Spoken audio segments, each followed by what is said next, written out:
5 retirement scams to watch out for.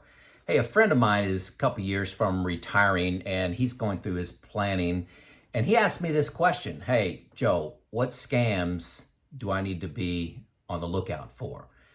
And I thought the word scam was a little harsh. So in this video, I'm going to expand that to very misleading and buyer beware. Okay, so let's put it all under those hats of scams, very misleading, buyer beware, things as you go into retirement. So first, my name is Joe. I've been retired for 5 years now. I'm sharing my journey, my decisions, my analysis, going into retirement, actually making the decision to retire, and then reflecting back on retirement and decisions I may be making now, 5 years later, lessons learned, things I wish I would have done different, things I did right, and I think this may help you. This is not professional financial advice. This is my story. Put it in that category.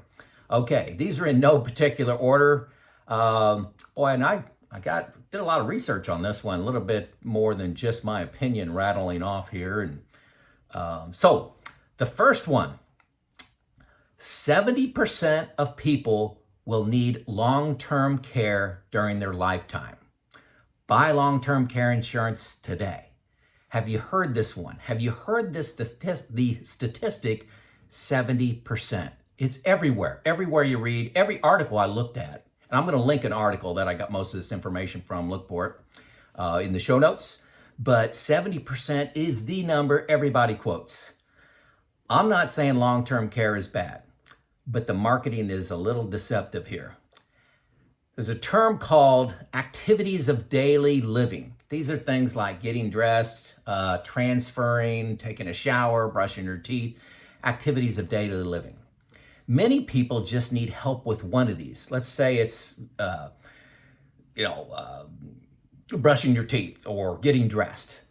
The vast majority of people have somebody in their family, most of the time their spouse, okay? It starts with, if you have a spouse, they have somebody help them with those activities of daily living. Those are free and in the home. Doesn't cost anything. 40% of those needing this long-term care need nursing home care. So let's do some math. 70% of people are going to need some long-term care. 40% of those are going to need nursing home care. So we're down to 28% of the people that are going to need to go into a nursing home. See the deception here, the misleading facts? It's 28%. Still not done. The majority of those are going to be less than 90 days, just based on the statistics, less than 90 days. Most policies have a 90-day exclusion. Interesting. And Medicare pays for the first 100 days. So you don't pay for the first 100 days.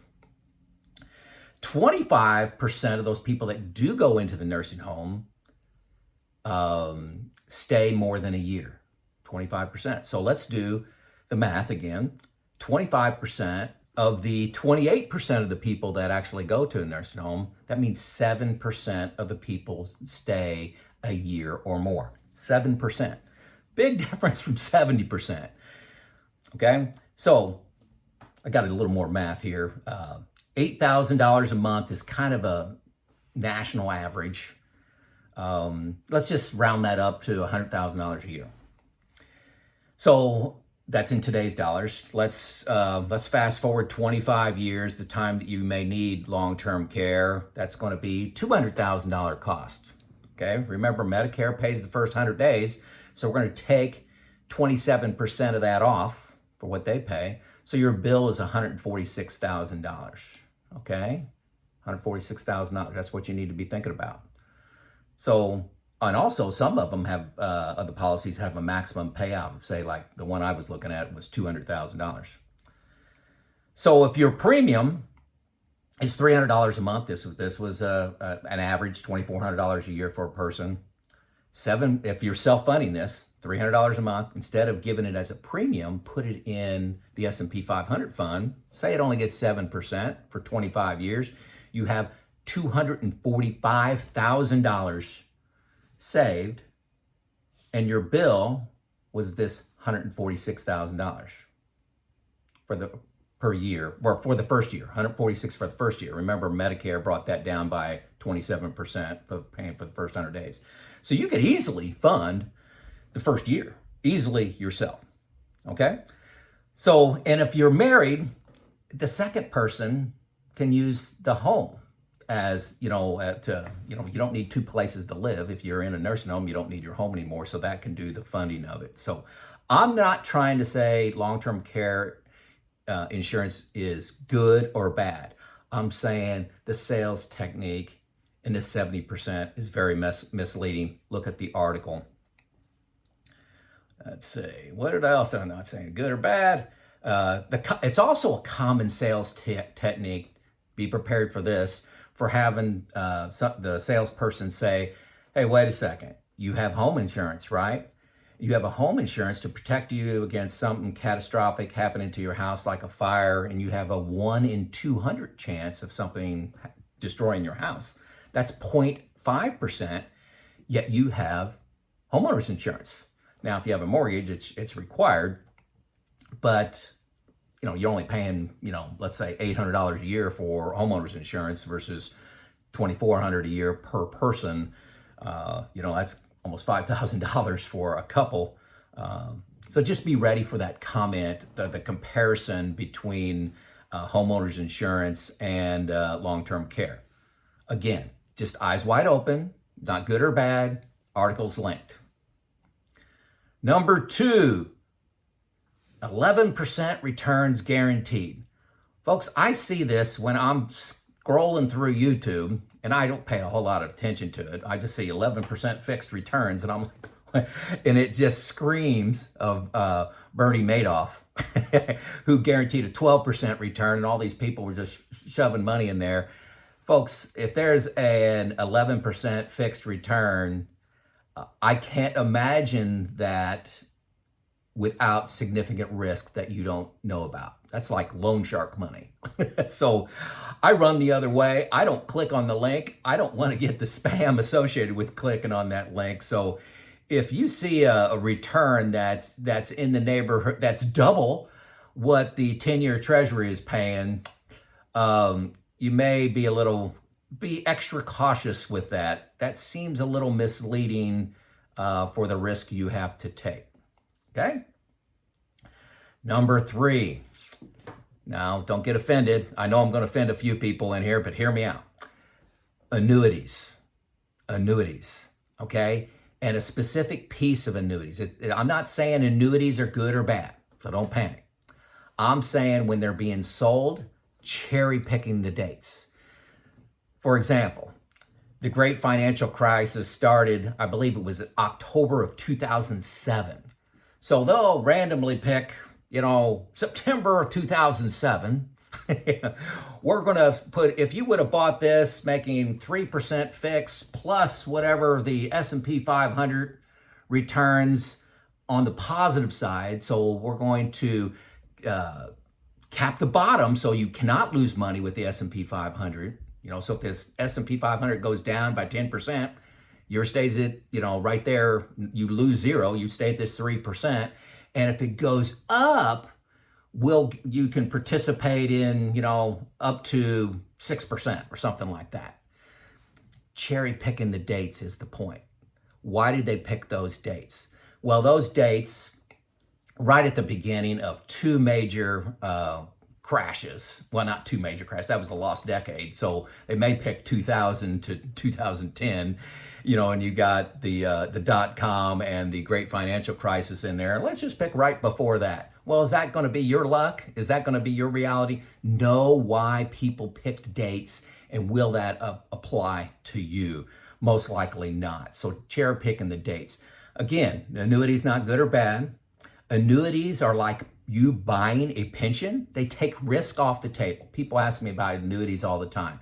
Annuities are for buying risk off the table, getting rid of it, okay?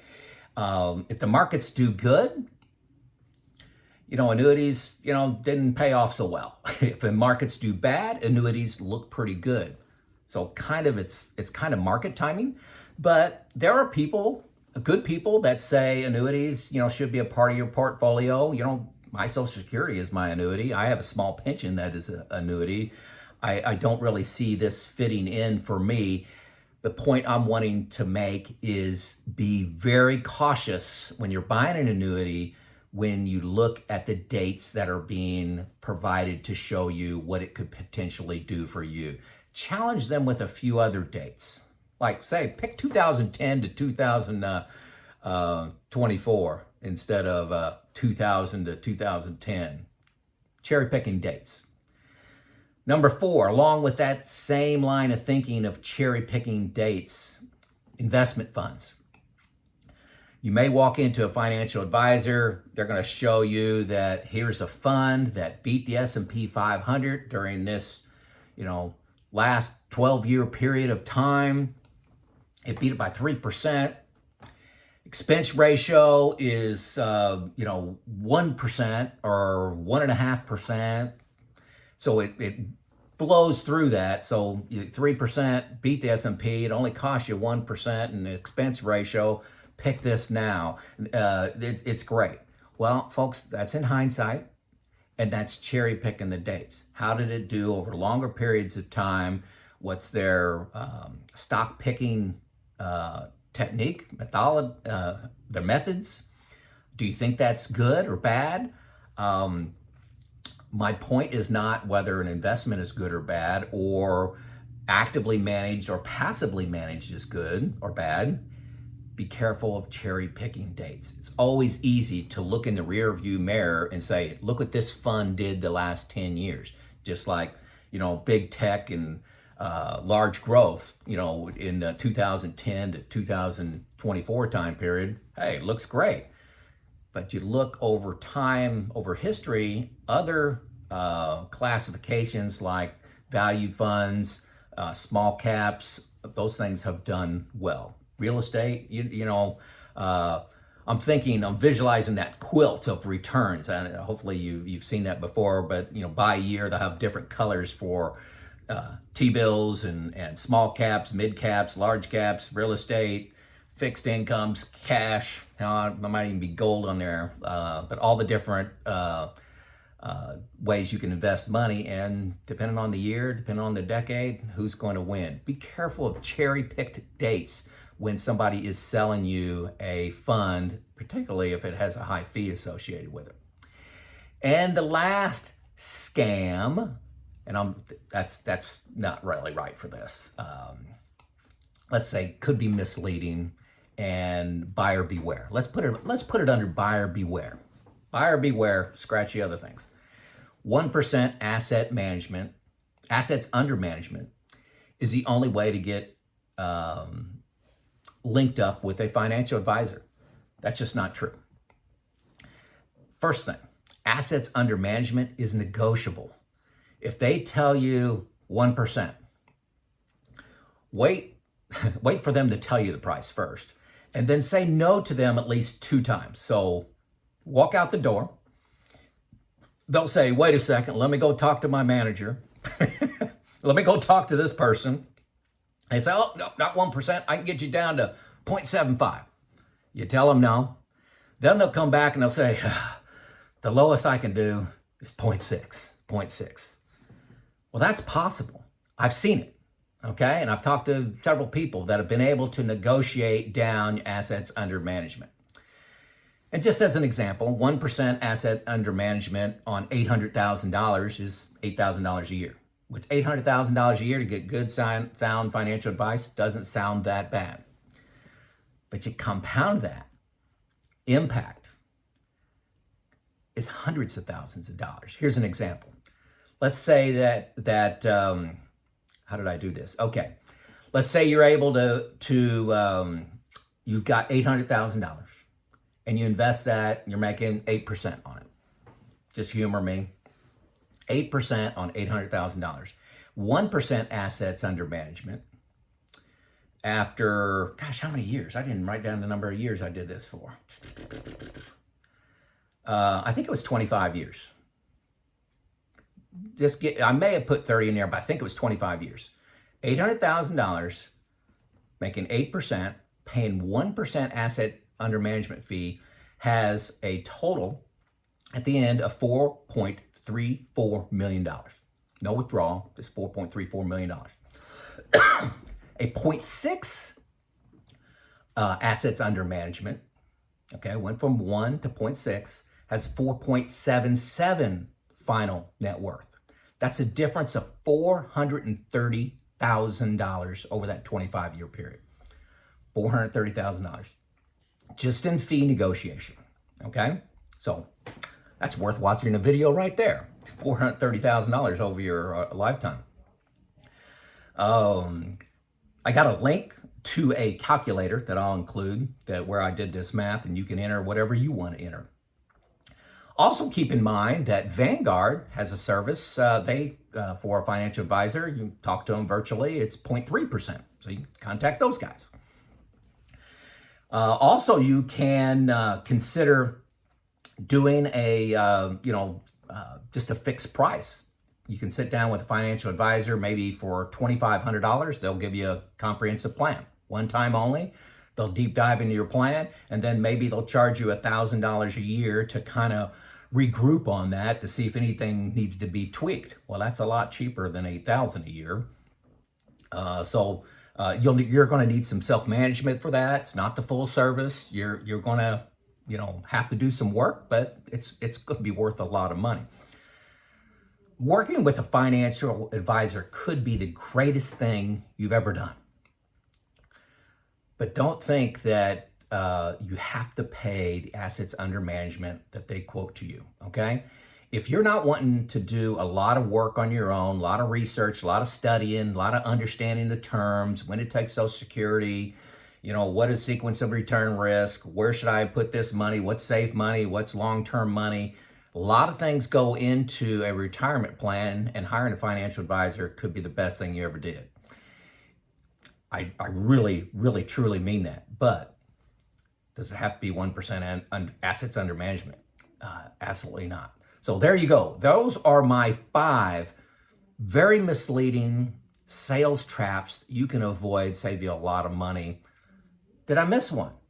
Let me know in the comments. Get the discussion going.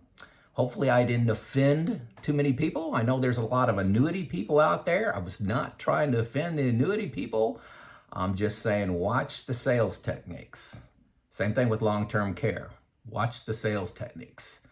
Watch your investment funds. Watch the sales techniques. Okay? There you go. It's Joe out.